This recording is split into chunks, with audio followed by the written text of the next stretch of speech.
Hi, and welcome back to M-Top series on the City of Yes.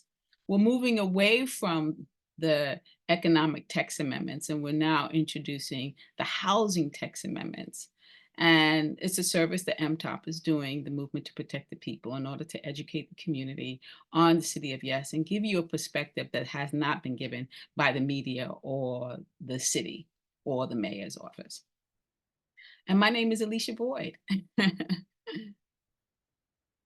Well, the first issue that we're going to be talking about today is the cars and parking. There's been a lot of discussion about parking. It's all been in the newspapers. Everybody's saying that, oh, if you give up parking, then you can get more apartments. And that seems to be the theme.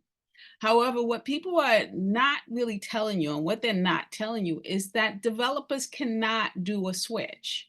They cannot say, oh, I can switch out my parking spaces for more apartments. They can't do that. And I'm going to tell you why. So this gets a little bit technical, so just hang in there with me. There's something called floor area ratio. And this is the number that you use that determines how many apartments you can actually fit into your development project. It's for what we call the livable spaces. So far as for your apartments, your stairwells, your lobbies, and these are called livable spaces. Whereas your parking spaces are not part of FAR. They are non-livable spaces, such as in the basements and cellars and outside, where you can have outdoor parking. And the law does not allow you to switch one for the other. So that means is if you actually can build 100 apartments, and 25 of them you have to provide 25 parking spaces. You can't then say, oh, I don't want to build the 25 parking spaces, so I'm going to give you an extra 12 apartments. You can't do that. The law doesn't allow it.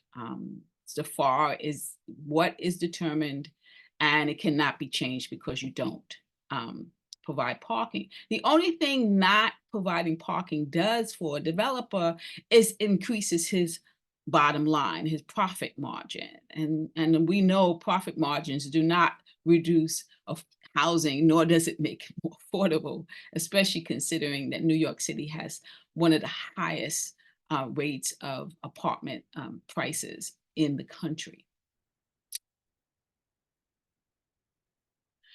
And then there is the issue of luxury housing, right? We've had a lot of luxury housing coming into the community. And I just wanted to discuss exactly how much parking that the current regulations demands of the city, of developers. So according to the city, for every luxury apartment, 2 apartments come with it. And so where developers have to provide maybe up to 20 to 50% of the parking per apartment, they're actually not providing from 75 to 90% of the anticipated cars that are already coming in. And I'm going to give you an example of that so it makes it a little bit clearer. For example, you have 100 apartments that are being planned.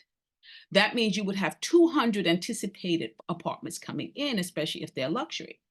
The developer might have to provide 2 to 50 parking spaces, depending upon the zoning.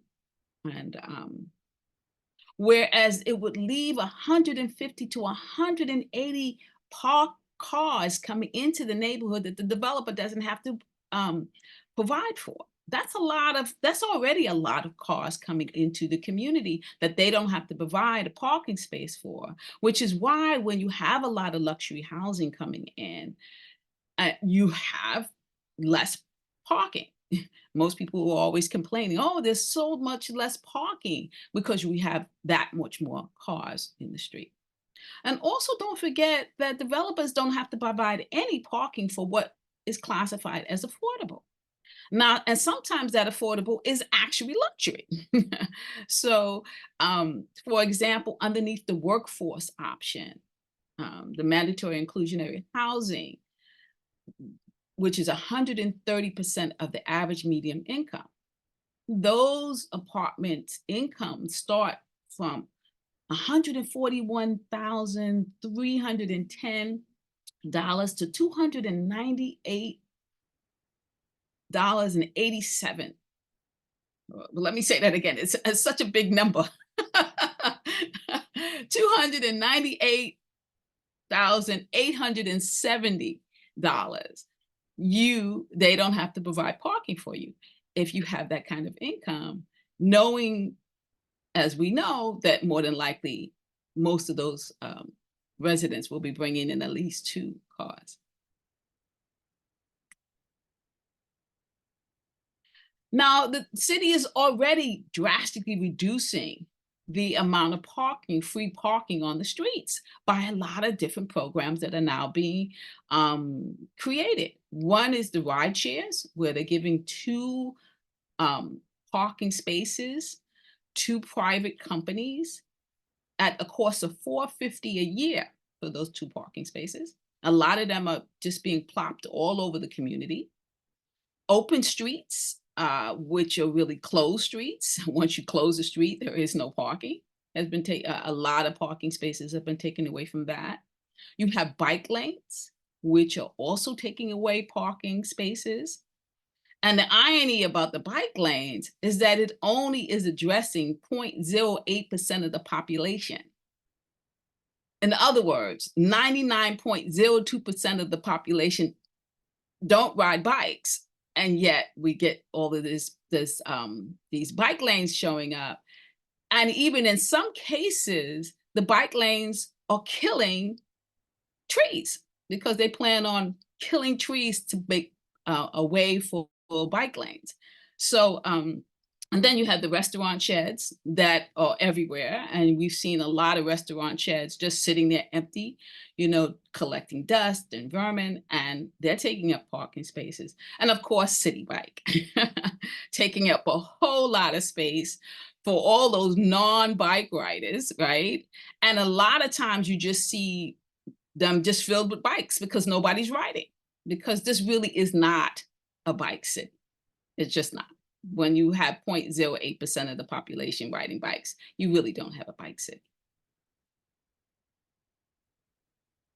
So what's happening? What's happening is that free parking on the streets are being diminished rapidly, right? They're drastically reducing, moving more and more into private parking or corporations providing parking and municipal parking. So what's happening in a lot of communities is you now have meters coming into the community where you have to pay, to park, especially if you're next to a commercial zone. You also have a lot of private parking coming in where people now have to pay privately to park their cars, where at one time it was free. And, increased in parking fines for the city. As you can't find parking, you might park somewhere and and it'd be unlawful or illegal. And then the meter charges. As the demand for parking becomes higher in a community, the city then also increases its meters and also starts to limit the amount of time that you can be in a particular area of a community. Now, the only entity that's really going to benefit from not providing parking is developers. They're going to increase their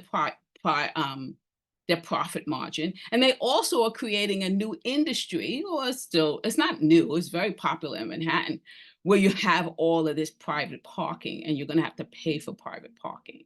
And so they feel that this is a win-win, right? They don't have to provide the parking. The little bit of limited parking that they are supposed to provide, they don't want to provide any of it. And then at the same time, they want to then create a market where they benefit from that, and by charging people to park, where at one time it was free.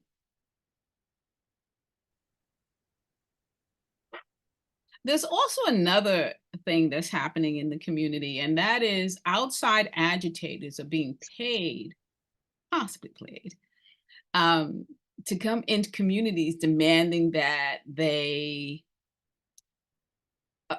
support the no parking regulations.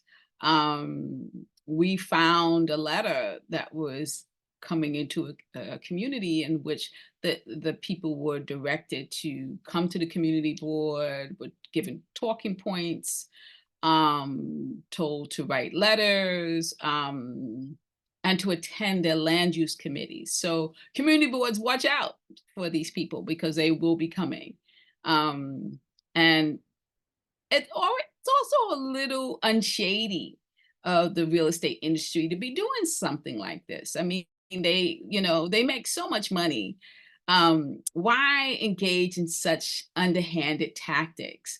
Um, you know, uh, and obviously with the support of our local mayor, Eric Adams, who has been pushing and giving them the voice and the political will to impose non-parking um, initiatives onto the community, and then forcing us to take on the burden of providing parking or paying for it.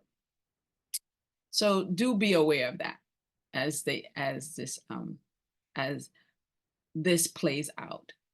In this case, it was Open Plans is the organization that is the nonprofit that is being supported by the developers, that's pushing and asking people to come into the community boards and demand that we support um, this initiative.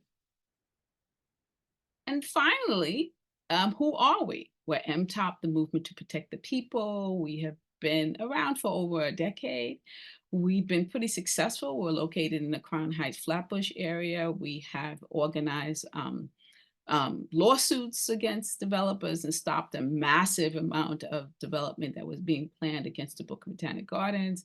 We have stopped the district-wide, and we have been instrumental in providing education to the public about land use issues and things that are related to such.